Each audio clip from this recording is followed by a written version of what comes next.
So today, I'm going to talk about something, and Kyle's going to talk about something that we've been working very hard on learning. And I know a lot of you in the room, this is old hat, but other people, this will be kind of new. So feel free to jump in with any questions you want. But what I'm hoping to do is that everyone will leave this room and turn on two-factor authentication everywhere and delete all their passwords. And they're going to go back to their company, and every business system that has a separate password, they're going to find the person that wrote it and strangle them, get them in the news, and not implicate me in any way, shape, or form. You don't have to literally do everything I said. So here's the situation. Authentication is actually hard. So it's hard to authenticate a user. The reason people invented the password, that actually up there is the guy that invented the password, 1960. Died this last summer. Woman sucks. And that little phrase there, anybody know where that phrase comes from? That was the first message sent over Morse code, or telegraph. Authentication's really hard. It's tempting just to say, you know, I'm in a hurry, I'll just put a hard-coded password in, we'll put that in an environment variable, it's in Docker, it's safe, I got this, right, it's fine. And then later in the news, you're like, oh, that company I used to work for just had a really huge breach. Applications need identity, right? Identity is different than authorization. Kyle's going to talk a lot more about authorization. I'm going to talk about the identity side, but it's really tough to get a safe and simple experience. You know, you probably use an app that you consider really good at this. You open it, one click, you're logged in, it's got your shiny little face up there, and it just worked. And you've also probably experienced something that, you know, wasn't mobile friendly, and you're trying to expand it, you get your old eyes, you get your glasses, and you're trying to remember, oh, this is the one who needed a password that had 2 capitals and a, come on in, there's a seat up front. That's not that happens. Welcome. Good to see you again. We all know that really wretched experience, and which app you want to go back to is the one that the authentication just works. Identity should be singular. I'm one person. Why should I have different login names? Hands up if you work in some corporate environment that got more than one login. Come on, right? So we had this at the last company I was at. They put my login for the request, this and that, and like, you can even remember the login, but what the password? So you put the password blank. So you don't want multiple identities for a single person, because what happens? Something bad happens. Turns out that person strangled their boss over something related to password because some joker is saying something, and now you need to fire them in a hurry. And you need to turn off their identities. Oh, that's terrible. If we improve the authentication, all applications instantly benefit. So here's the key. If you just have a single system that does authentication and everything federates off of it, you can make it better and better and better. You can turn on two-factor authentication one day and everybody's happy. Applications also are sometimes machine to machine. This is something we all forget, in that what happens is I log into something, but then something logs into something. Maybe on my behalf, maybe not. And we can sometimes have a great experience with the application and a terrible experience with the machine. That's where we have this thing called an API key, which is a password masquerading as science. It's just the fact that it's harder to remember. That's really all it is. So here's the history. It was the 90s. Great companies were getting bought and sold and closed down. And a couple of great things came together.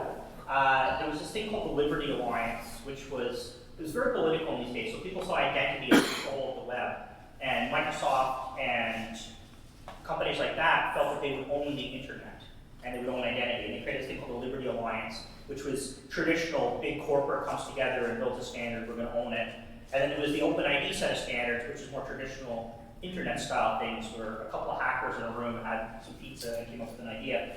And that's actually going to continue. But all these things came out of it, and you may have used some of them. Mozilla a few years ago tried to do this thing off the ground, browser ID. Not necessarily a bad idea, trying to make a simple login experience. There was this thing called OAuth 2, which all of you used.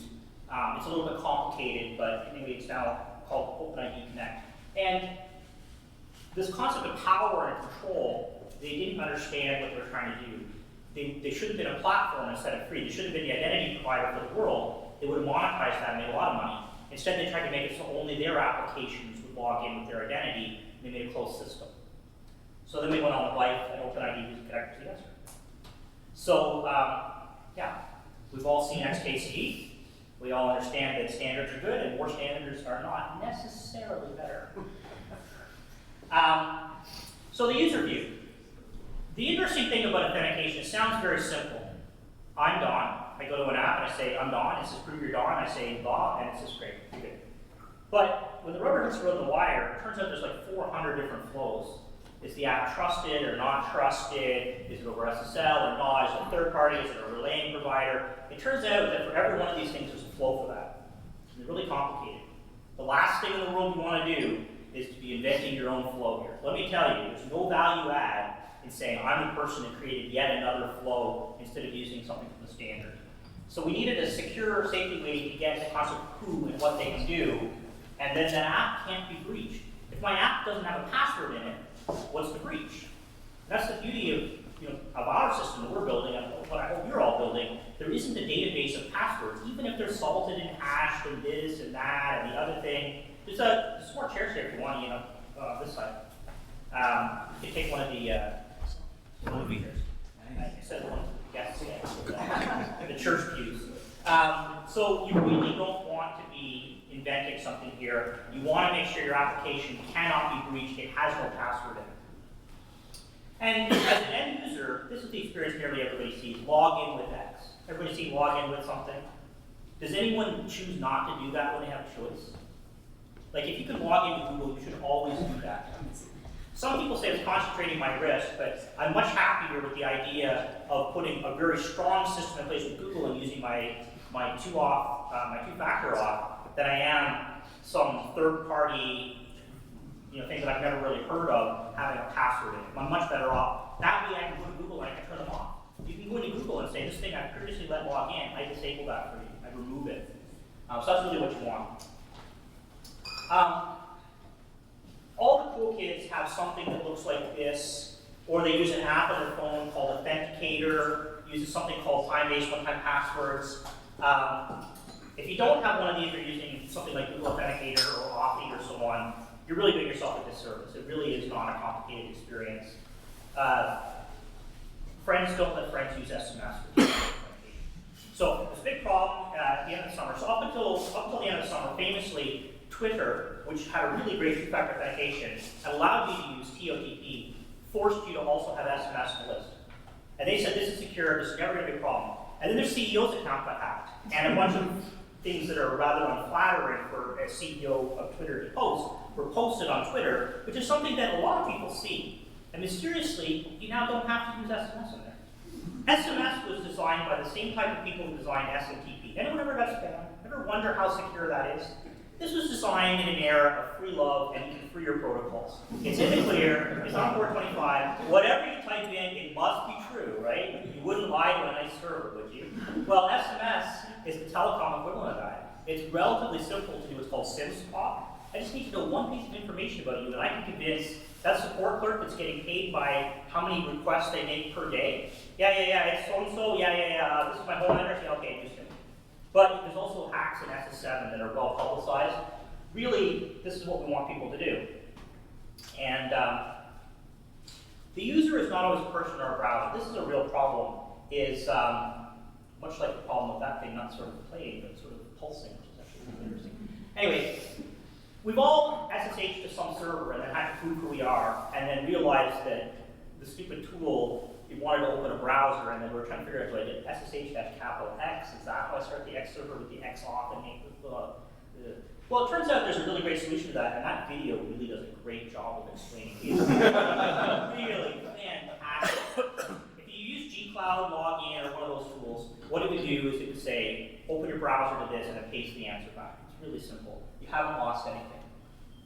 And that's where service A authenticates to service B. And that gets rid of your API key that you've got squirreled away for that rainy day in that Docker environment variable that's stored in a YAML file, in the clear, in your Git, that one day the company open sources, and now you have a real problem. You're laughing, but you know, just this week, 1.2 billion of your social media accounts was leaked on both an Amazon S3 bucket and a Google GCS bucket. This is fantastic. 1.2 billion. How many people on earth do you suppose have a social media profile? It can't be way higher than that, right?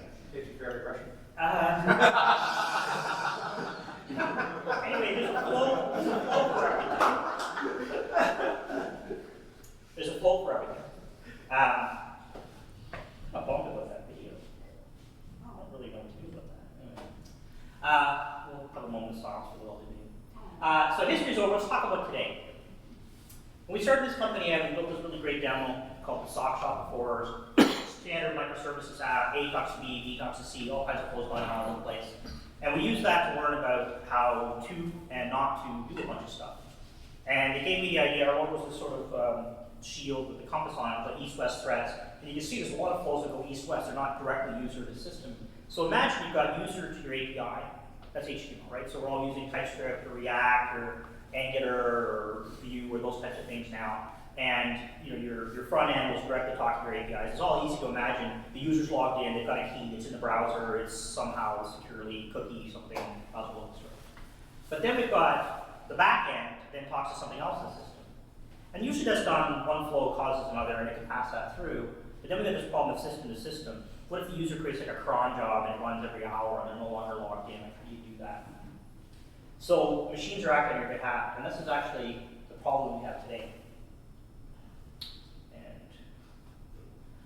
So the good, the bad, and ugly, this guy came back, by the way, because I ran out of memes to put on. I feel bad because he died, but he did invent the password after all. Look kind of like the guy that invented the password.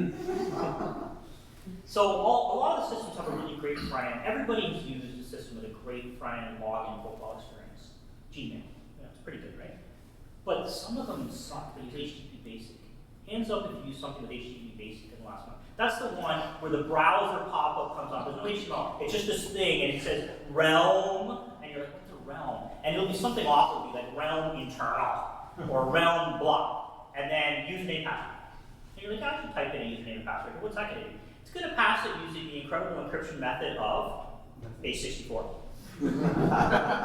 Which is the same one that Kubernetes uses, by the way, which is cloud native and modern. And it just turns around and passes that to the back end. If you're lucky, it's an SSL, and the only people intercepting it are your government. But if you're not lucky, it's not an SSL. Or they've got something in the middle that does caching, and it logs it, or a proxy, and it's not an SSL all the way through. I guarantee you, somebody is seeing that. It's terrible. But then the horror of that API key arrives. Back end, it gave you this beautiful experience. We are the most secure company ever because we did beautiful OAuth 2, OpenID Connect, yada, yada, yada, two-factor, implicit flow. And then it turns around and it hard codes in a machine-to-machine password with infinite trust that acts on your behalf that everybody and their GitHub can see. And that's awful. So we were cheated. So that's what happened. We were cheated. That front-end experience made you think the system was secure. There's no rest for the query. That's right. There's no rest for the query.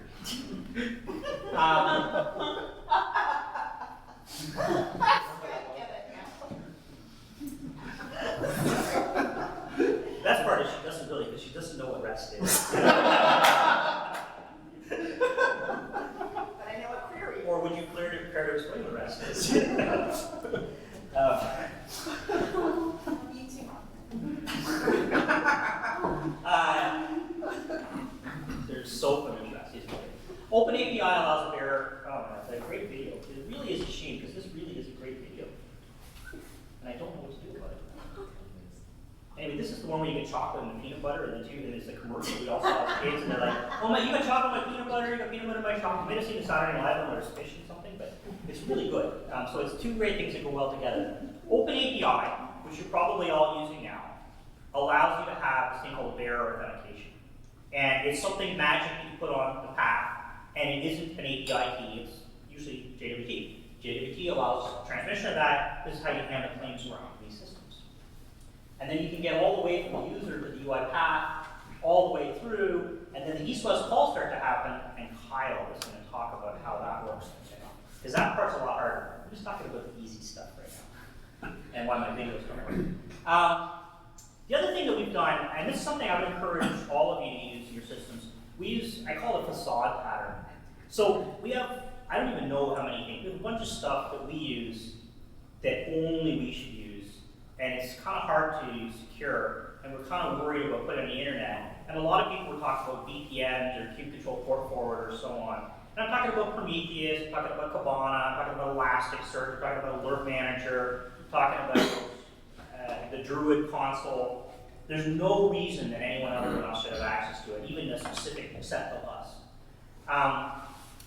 And I know that we would screw this up. Like, I know each one of those would support HTTP basic. We'd be like, it's good enough because it's only internal. We'll make the password be my cat. And the next thing you'd know is maybe you have a little bit of extra network bandwidth, and maybe your CPU is a little higher, and maybe you're mining a few Bitcoins, and who can really say? But you don't want that. So we created this concept called a facade pattern, and we just moved the OpenID Connect in front of it. And we did that with Istio, which is a tool we use as our service mesh. And anything that is start out of mid out of Agilitas, it has to go through that. It can't get there unless it's past the OpenID Connect, but it also makes a single sign-on. So once you sign on to one of them, they're all signed in, and it uses our G Suite accounts. So I know when I fire one of us for malfeasance, that it goes away. I know that if we accidentally put another one online that we can't forget, it's not some YAML to do, it just works.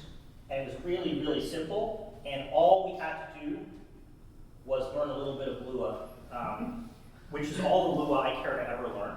It's in the same category in my mind as Perl. It's okay, it seems to work, it got the job done.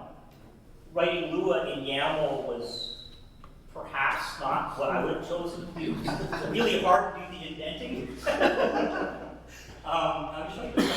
But it started out a bunch of years ago, a company called Bitly, which is the Libyan company that has all your Twitter stuff, your bit.ly. Did you know it's controlled by the Libyan company? I don't know if you knew that, but any domain that ends in .ly is Libyan, and anything with 3 letters or less is controlled by the Libyan government. So any short code that you ever tweet, they can change. And I hope someday they get a real hitter in there and they prank a bunch of people and they make all the stuff like Trump has tweeted be like Obama's pages. But it could start a war. But anyway, they created this thing called Auth proxy, and it worked with Nginx and Ingress, which I know a lot of you are using, and it's okay for you. It's not okay for me, but it's okay for you. But then along came Istio and Ingress Gateway, and ironically, despite being better, it has Ops features. So we did the great Lua experiment. And there's a quiz on this later, so memorize that. But here you can see, as you would expect, YAML, indented, code with indents in it. Exactly the easiest thing in the world to write in Flood. But you don't have to memorize this, really. If you want to see it later, we'll show it to you. You got a question? Okay, let me draw the Venn diagram for you. Languages that Istio supports. Lua. Methods of doing OAuth proxy in Istio, language. Yeah. Do I have to conclude the diagram or you get it? There's no other answer. I mean, We're in a process now. what's that? There's a sidecar processing now. Oh yeah, there's always a sidecar. Oh yeah, gRPC, sidecar, yada yada yada. Yeah, that's the one. Anyway, it works. We're probably not going to go back to it. It's basically a wild card. Everything under admin dot and our domain is locked down by this and can't get out. You've all seen these cast characters with their pitchforks at the door. If you've seen these in your company, you've got OpenID Connect. Like your company has it somewhere. You might be calling it OAuth 2. It might even be OAuth 2 because the standards are a little bit blurry, but you've got it. You're using Google IAM, Microsoft, AWS IAM. Those are great systems. Now, you don't want to go back to one identity. I'm really happy we have one identity. G Suite, GCP, IAM, federated all the way through. Some people they're struggling a little bit because they've got their AWS identity and their corporate identity. It's fixable. Okay, you can fix that. There's a tool called Dex that can help you fix that. There's other tools that can help you fix that. And I recommend fixing it because it may seem like a bit of a pain in the ass, but when you scale up from 10 people to 1,000 people, I guarantee you there's a bunch of post-it notes with passwords on desks. And I guarantee you one of those people is going to leave the company on bad terms, and I guarantee you one of them's going to do something to that AWS system, and then you're going to fail your audit. And when I say guarantee, I mean that seems reasonable. This is what we think you should do. So, just to conclude my part before we get to the main event, which is Kyle to talk about actually how. If you're using passwords, you should have between 0 and 1 password is the goal. I know you can't quite get there because there's always that, the community of the vendor that you work with, that, there's something that you have, and if you're using LastPass or things like that for that, but you're better off if you have none. So if you could have your Google account, log in, your GitHub log, and all the other things, you're better off. And I don't recommend changing your password. Everybody says, use a password nobody can remember and change it like every afternoon. And I think a lot of it's cells left for that. So what I do is I have a really strong password in Google, but it's not one of those, you must have like 90 characters that nobody can pronounce. It's just like a passphrase. And I hardly ever enter it because it stays logged in, and everything else federates off of it. And it uses two-factor authentication, so even if you do see me enter it sometime, and actually, I'll let you know a little secret. I actually don't know my GCP password. The only thing that knows it is my PGP wallet and my KD. I actually don't know it. So gun to my head, I couldn't log you in right now. And then use OpenID Connect and access tokens from there. So now you've logged in. Now we're going to start talking about the authorisation flow instead of the authentication flow. JWT, different people have different opinions. There are other standards other than JWT. They're not necessarily broken. But JWT is a pretty good one because it's pretty well documented, a lot of tools support a lot of languages. And then what Kyle wants to talk about, we had some really great experience with moving all of the logic on the back end of the authorization into the path. We use a tool called OPA, Open Policy Agent, which uses the world's most obscure policy language, totally decorative. It's built on Alcohol 68. Who's an Alcohol 68 fan? Ed. So, it's pretty good. But it allows you to take your Open API specification and just move the whole thing into the network. Now, you don't have to worry about your developers getting it right in the back end, because the network's doing it in the middle for you. And that use that facade on as many things as you can. So with that, are there any questions for me? If you have a laptop and you want to get in, can you use two-factor authentication? If I don't have a laptop and I want to get into what? No, if you have a laptop. Yeah. Um, Yes.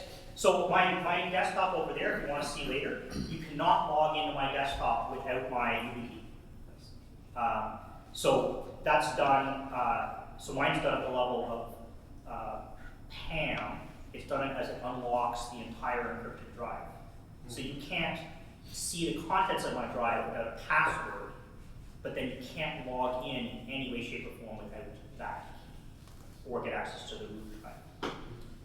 Yeah, it's relatively simple. If for those who have a YubiKey or a Google Titan, they use a standard called U2F or FIDO, and it's relatively well supported out there. It's very, very simple to use. It's really easy to use that with PAM on Linux and make it so that your system's initial boot up can't get in without it.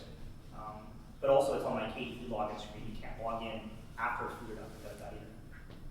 Any other questions? Can you go give this speech at my bank?